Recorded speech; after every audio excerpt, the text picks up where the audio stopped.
Haryana civil service 2021 के सभी aspirant को दिशा क्लासेज की तरफ से हमारा नमस्कार। तो जैसा कि कल आपको वीडियो सेंटर अपलोड होने के तुरंत बाद मैंने बना के बताया भी था, आज माननीय मुख्यमंत्री जी तक बात पहुंचाने की कोशिश भी की है कि हरियाणा पब्लिक सर्विस कमीशन के जो एग्जाम सेंटर है सरकार उनमें बदलाव करे, स्पेशली महिला अभ्यर्थियों के लिए। जहाँ तक इन सेंटर की बात करूँ, दिल्ली और दिल्ली सराउंडिंग्स के जो एस्पिरेंट्स हैं उनको फरीदाबाद, गुरुग्राम और सोनीपत जैसे सेंटर पे सीमित किया गया, जो कि बहुत अच्छी बात है। इतनी पास जाके आराम से परीक्षा दी जा सकती है। लेकिन रिमेनिंग जो हरियाणा के जो डिस्ट्रिक्ट्स हैं उनके सभी कैंडिडेट्स को काफ़ी दूर दूर स्टेशन दिए गए हैं।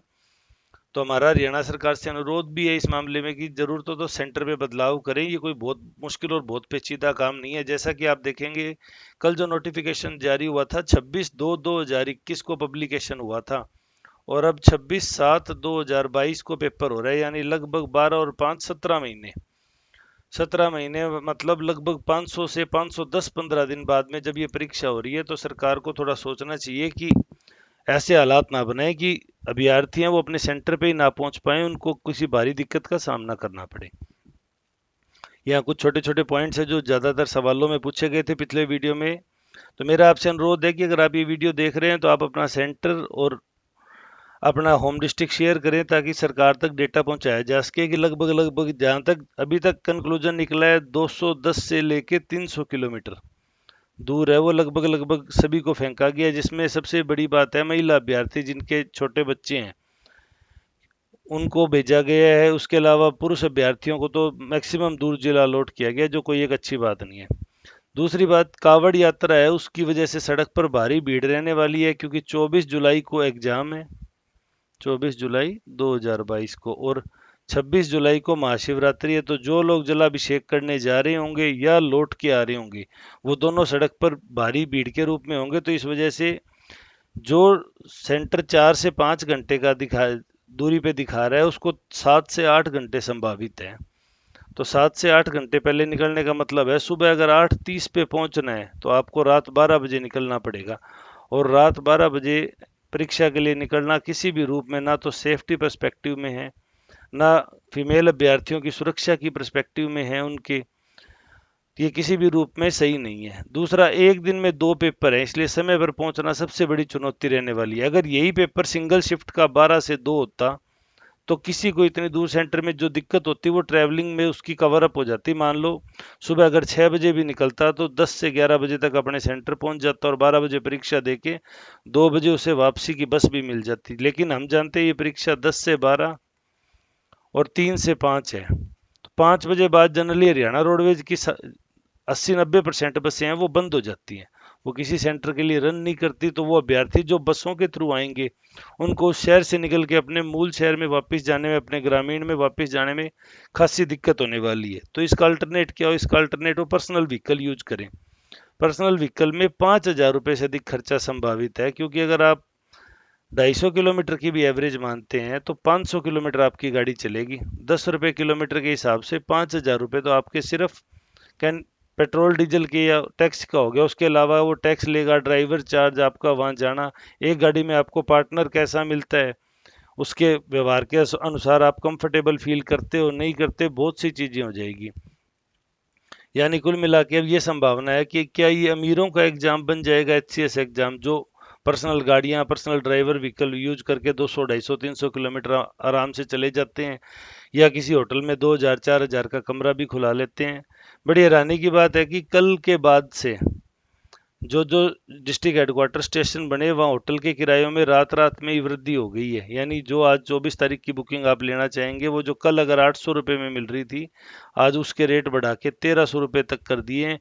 और जैसे जैसे 24 जुलाई नज़दीक आएगी ये उसी अनुपात में और भी बढ़ती जाएगी। तो कुल मिला के छात्रों के लिए किसी भी रूप में सही नहीं है। जहाँ तक कुछ कह रहे हैं कि इससे भ्रष्टाचार नहीं होगा, तो जो पिछला एग्जाम याद करें जो 12 सितंबर को हुआ था, कहीं पेपर लीक नहीं हुआ, बड़ा पीसफुली एग्जाम संपन्न हुआ। ठीक है, वो जहाँ घपला होना था, जहाँ भ्रष्टाचारी अधिकारी थे उन्होंने कुछ कर भी दिया तो उसकी सजा उनको मिल गई। उनके साथ जो भी होना है, परीक्षा दोबारा हो रही है। लेकिन 12 सितंबर को अगर पेपर लीक होता तो बच्चों का दूर सेंटर करना समझ में आ रहा था। लेकिन ये सरकार ने किस मूड से किया है अभी भी थोड़ा मेरी तो समझ से परे है कि सरकार ऐसी क्या ट्रांसपेरेंसी चाह रही थी अपने घर से दूर भेज के क्या पारदर्शिता अपनाना चाह रही थी, समझ से बाहर है। अपने क्षेत्र के जो जनप्रतिनिधि हैं, जो रूलिंग पार्टी है चाहे अपोजिशन पार्टी है, विनिंग एमएलए हैं, उनके थ्रू आप चाहे तो एचपीएससी को संदेश भिजवा सकते हैं कि महिला अभ्यर्थियों के लिए तो कम से कम सेंटर है वो 100 किलोमीटर के दायरे के अंदर सीमित करें, उनको ज़्यादा दूर ना भेजें। नकल करने वाला तो पंचकुला से आकर रेवाड़ी में भी नकल कर जाएगा, और जिसको नकल नहीं करनी, फेयर पेपर देना, उसके लिए हालात विकट हो गए कि वो पहले दिन पहुंचे, शाम को रात भर वहाँ खाने का बिल, रुकने का बिल, अगले दिन सुबह पेपर दे के 5 बजे छूटेगा, तब कोई बस नहीं मिलेगी। फिर मन मार के रात को उसी होटल में रुके रात को, क्योंकि पेपर भी बिगड़ा है तो मन भी अच्छा नहीं होता। कई बार पेपर अच्छा हो जाता है तो चलो आदमी फिर भी खुशी में रह लेता है। और अगले दिन सुबह जो भी बस प्राप्त हो उसको लेके अपने गांव के लिए निकले।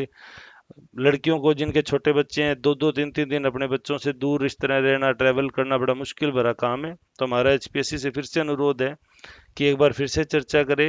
इस एग्जाम को एचपीएससी दोबारा करा के मिसाल पेश कर रही है, लेकिन ये एग्जाम सेंटर 300-500 किलोमीटर दूर करने से स्थितियां बड़ी पेचीदा हो गई हैं। तो आपसे भी अनुरोध है, आप माननीय मुख्यमंत्री जी को ट्विटर हैंडल पे टैग करके आप निवेदन करें, उनसे भाषा संयमित रखें और एक प्रशासनिक अधिकारी की भाषा में बात करें। यूँ नहीं कि आप वहाँ बोलते टाइम वल्गर हो जाएं, ये बिल्कुल भी सही नहीं होता। आप मुख्यमंत्री जी से निवेदन करें, गर्ल्स अभ्यर्थी ज़्यादा से ज़्यादा निवेदन करें। मुख्यमंत्री जी आज तक पुराने इतिहास देखें, उनके 8 साल के कार्यकाल में वो सुनते हैं इस तरह की बात, ऐसी बात नहीं है वो सुनते नहीं है। तो हो सकता है कोई बड़ी बात नहीं, परीक्षा को शिवरात्रि से आगे निकाल के और वो पोस्टपोन करा के और उसको अगली बार महिला अभ्यर्थियों को तो कम से कम नज़दीक सेंटर प्रोवाइड करा दे। तो इसलिए आप सभी से भी अनुरोध है भी, आप भी ट्विटर के थ्रू सरकार से निवेदन करें। हम भी कोशिश कर रहे हैं लगातार किसी तरह माननीय मुख्यमंत्री जी के संज्ञान में हमारी बात पहुंचे कि ये इस तरह की स्थिति पैदा हो गई है। भारी रश, ट्रैफिक, रोड एक्सीडेंट की संभावना, बेहद खर्चीला एग्जाम, थकान भरा एग्जाम, लंबी जर्नी, इन सब की वजह से अभ्यर्थियों के लिए कोई भी आदर्श स्थिति नहीं बन रही है। तो माननीय मुख्य जी इसमें स्वतः संज्ञान लें या किसी के निवेदन पे संज्ञान लें, और उसके बाद में इस परीक्षा को यथासंभव ऐसा बनाए कि अभ्यर्थियों के लिए एक यादगार परीक्षा बने, लेकिन वो याद अच्छे रूप में हो। कुछ और बातें हैं जिनको लेके हम जल्दी आपके सामने आएंगे। आपसे निवेदन है कि आप भी मुख्यमंत्री जी से निवेदन जरूर करें। बाकी आपकी कोई क्वेरीज है तो आप कमेंट सेक्शन में बता सकते हैं। अगर आपने पिछले वीडियो में अपना सेंटर, एग्जाम सेंटर और अपना होम डिस्ट्रिक्ट नहीं बताया तो आप इस वीडियो में बता सकते हैं, ताकि हम उसका जो डाटा कंपाइल है वो करके सरकार तक पहुंचाने की आपकी पूरी कोशिश करेंगे, ताकि आप बात है वो सरकार तक आपकी पहुंचे। तो उम्मीद है आप अच्छी तैयारी कर रहे होंगे, हौसला बनाए रखें, जरूरी कुछ अच्छा होगा जो आपके लिए, हमारे लिए, सबके लिए हित में होगा। वीडियो में अंत तक जुड़ने के लिए धन्यवाद। आपका दिन शुभ हो।